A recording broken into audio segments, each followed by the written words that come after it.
एक बार की बात है, एक बेटी ने अपने पिता से शिकायत की कि उसका जीवन दयनीय है और उसे नहीं पता कि वह इसे कैसे बनाने जा रही है। वह हर समय लड़ते लड़ते थक चुकी थी।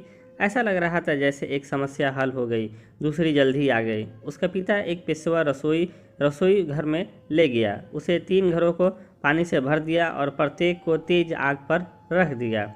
एक बार जब 3 बर्तन उबलने लगे तो उसने एक बर्तन में आलू, दूसरे बर्तन में अंडे और तीसरे बर्तन में कॉफ़ी बीन्स के पीस लिए। फिर उसने अपनी बेटी से एक शब्द कहे बिना उन्हें बैठने और उबालने दिया। बेटी कराह रही है और बेसब्री से इंतज़ार कर रही थी, सोच रही थी कि क्या वह कर रहा है। 20 मिनट के बाद उसने बर्नर बंद कर दिया।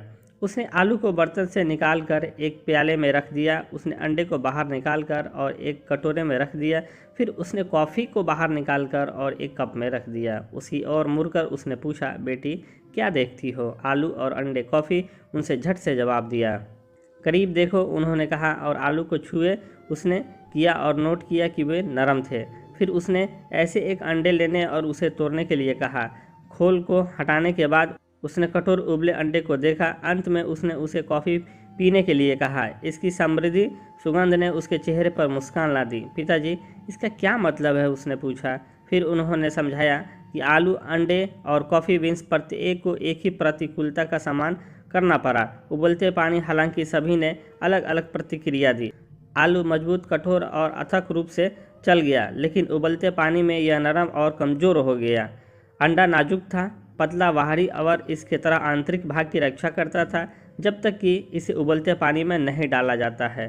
फिर अंडे के अंदर का भाग सख्त हो गया। हालांकि ग्राउंड कॉफ़ी बीन्स के आदित्य थे। उबलते पानी के संपर्क में आने के बाद उन्होंने पानी बदल दिया और कुछ नया बनाया। तुम कौन से हो? उसने अपनी बेटी से पूछा। जब विपत्ति आपके दरवाजे पर दस्तक देती है तो आप कैसे प्रतिक्रिया देते हैं? क्या आप आलू, अंडा या कॉफ़ी बीन हैं? जीवन में चीज़ें हमारे आसपास होती है, चीज़ें हमारे साथ होती है, लेकिन केवल एक चीज़ जो वास्तव में मायने रखती है वो ये है कि आप इस पर प्रतिक्रिया कैसे करते हैं और आप इससे क्या बनाते हैं। जीवन उन सभी संघर्षों को सीखने, अनुकूलित करने और परिवर्तित करने के लिए बारे में है जो हम सब कुछ सकारात्मक में अनुभव करते हैं।